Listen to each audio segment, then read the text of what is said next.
ये खबर निकली कि शिवलिंग निकला है, उसके बाद मन में विचार क्या है? आप भी हिंदू हैं, उनका नशा अफीम से भी खतरनाक होता है। मस्जिद के अंदर उनके धर्म के कुछ अवशेष वहाँ पर हैं, तो उनको निकालने की बात मुझे की है, तो गलत क्या है? इस समय सारा खेल सत्ता के इर्द गिर्द घूम रहा है। हिंदू है जो मेजॉरिटी में है इस देश में, वो कहीं ना कहीं उनको ये मुद्दे पसंद आ रहे हैं। सत्ता को अगर मूर्ख बनाना है तो उसे धर्म से जोड़ दो। नतीजा पूरी दुनिया देख रही है कि श्रीलंका इस समय आग में जला हुआ है और श्रीलंका के जो राष्ट्रपति प्रधानमंत्री हैं इनको भागना पड़ रहा है। भी तो कुछ सोच करके कहना चाह रहा हूँ, माननीय कोर्ट से भी मैं ये बात कहना चाह रहा हूँ, सांसद ने जनता के बीच में जाके खुद को गोली मारी, तो आप स्थिति समझ लीजिए।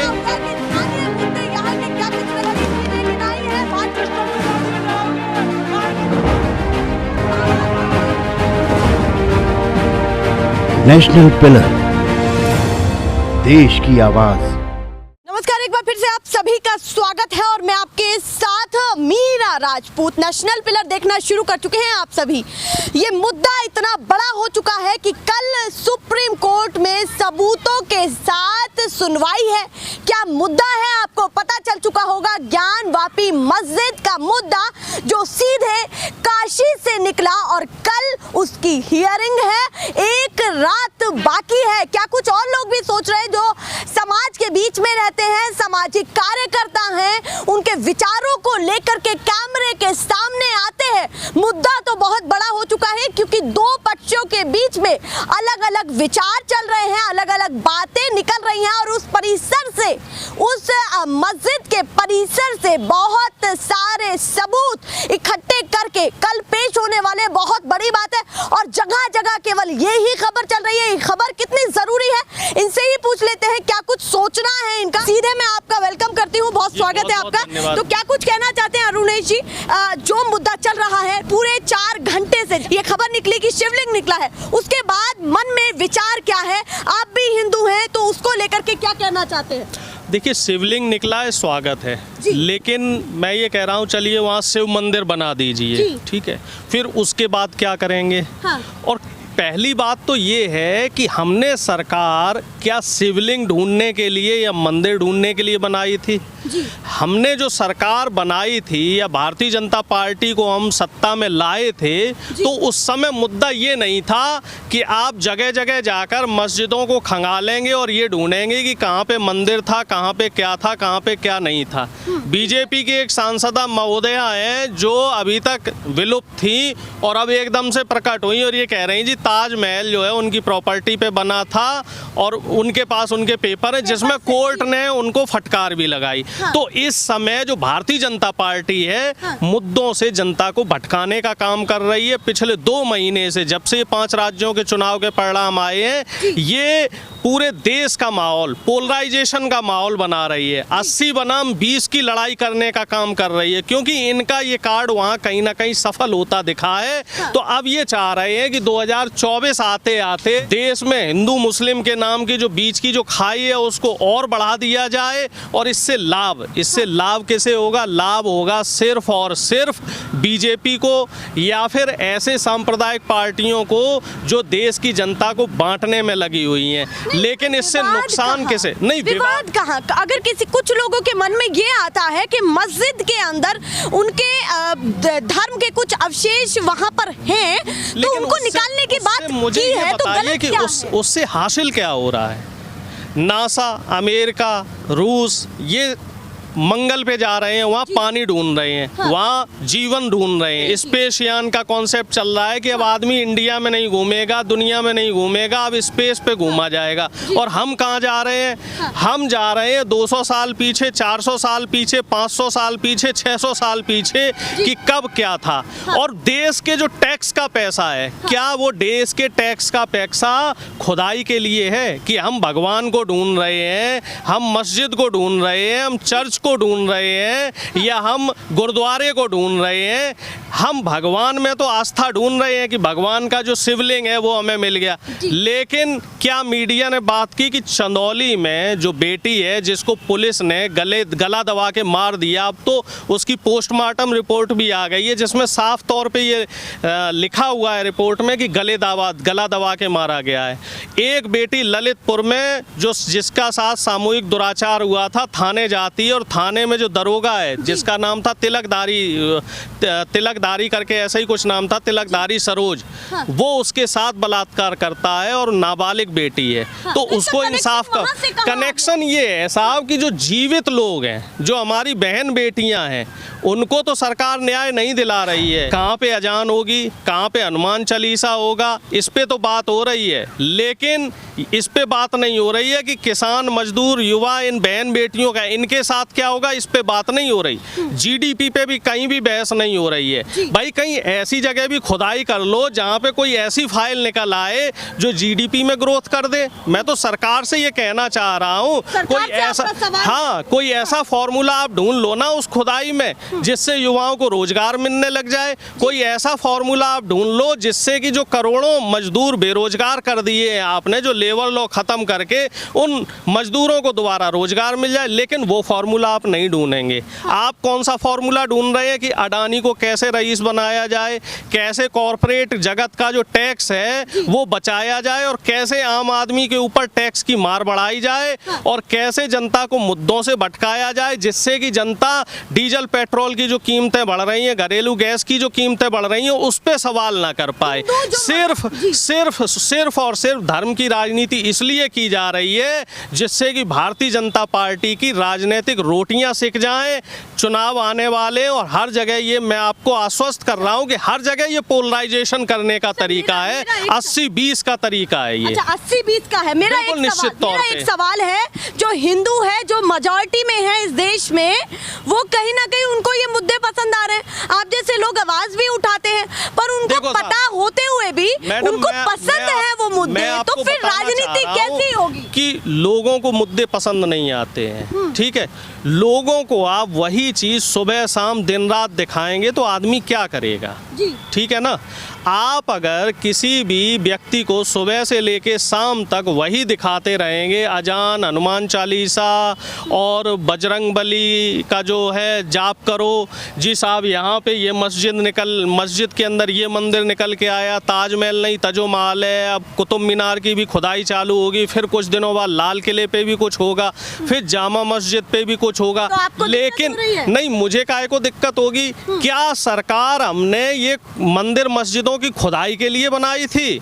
सरकार किस मुद्दे के लिए आई थी? क्या सरकार मोदी जी जब 2014 में सत्ता में आने वाले थे, क्या उन्होंने ये कहा था कि हम मंदिर और मस्जिदों की खुदाई करेंगे?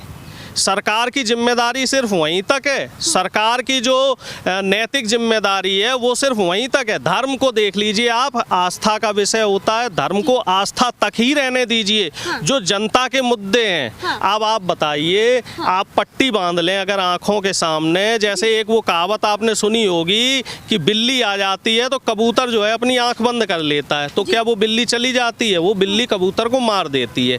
श्रीलंका पड़ोसी देश है, श्रीलंका में भी खूब धर्म हुआ कि तमिलियन से हमें खतरा है, हमें बुद्धिस्ट से खतरा है, हमें क्रिश्चियन से खतरा है, मुस्लिम से खतरा है। इन सबको टारगेट किया गया और जो विकास में जो एनर्जी लगानी थी, डेवलपमेंट में जो एनर्जी लगानी थी, वहाँ के लोगों को रोजगार देने में जो एनर्जी लगानी थी, वो एनर्जी कहाँ लगाई गई? हेट पॉलिटिक्स में, हेट पॉलिटिक्स में। और नतीजा पूरी दुनिया देख रही है कि श्रीलंका इस समय आग में जला हुआ है और श्रीलंका के जो राष्ट्रपति प्रधानमंत्री हैं इनको भागना पड़ रहा है। ऐसी नौबत आप भविष्य में? श्रीलंका के एक सांसद ने जनता के बीच में जाके खुद को गोली मारी। तो आप स्थिति समझ लीजिए कि स्थिति कितनी खराब है और हमारे लिए अलार्मिंग सिचुएशन है।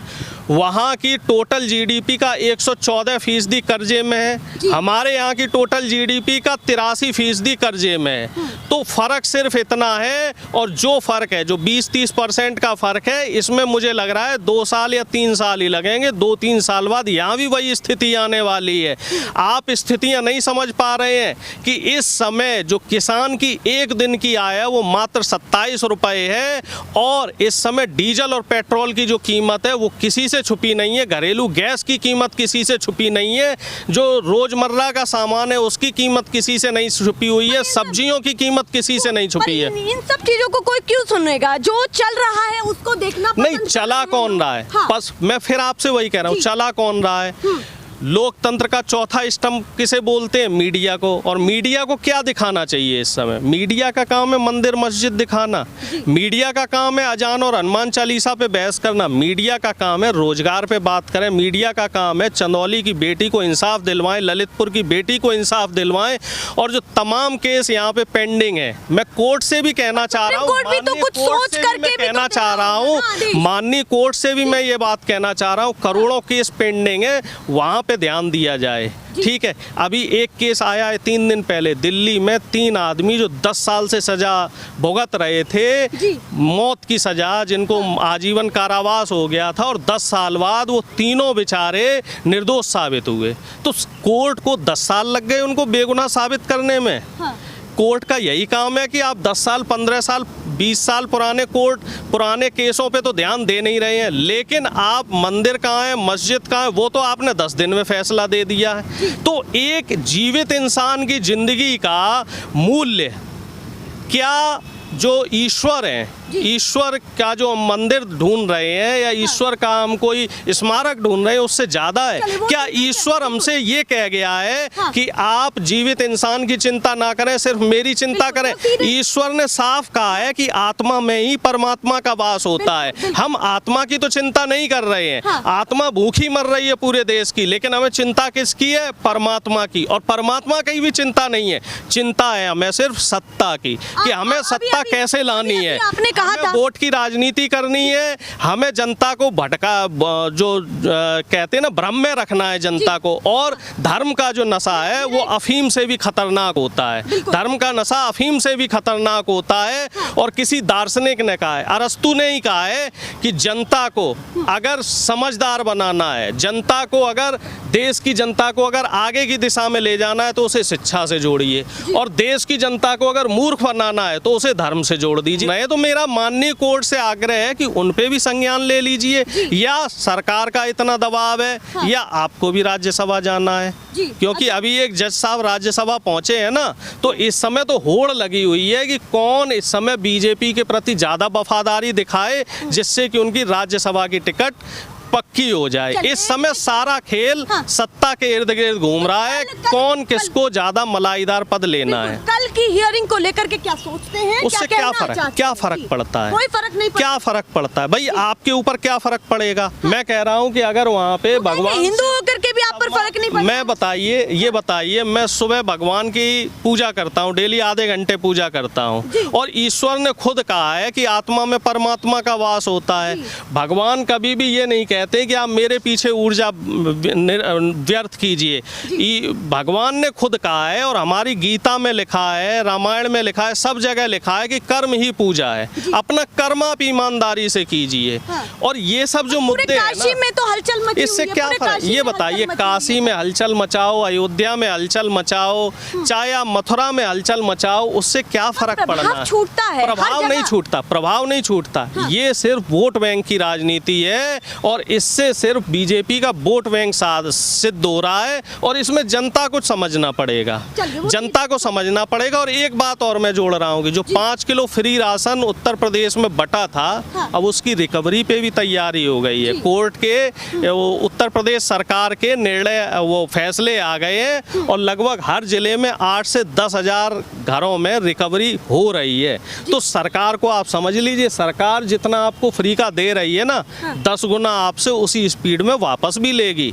तो सरकार से सवाल कीजिए, क्योंकि हमारे टैक्स का पैसा है, हमारे टैक्स का पैसा कहाँ खर्च होना चाहिए?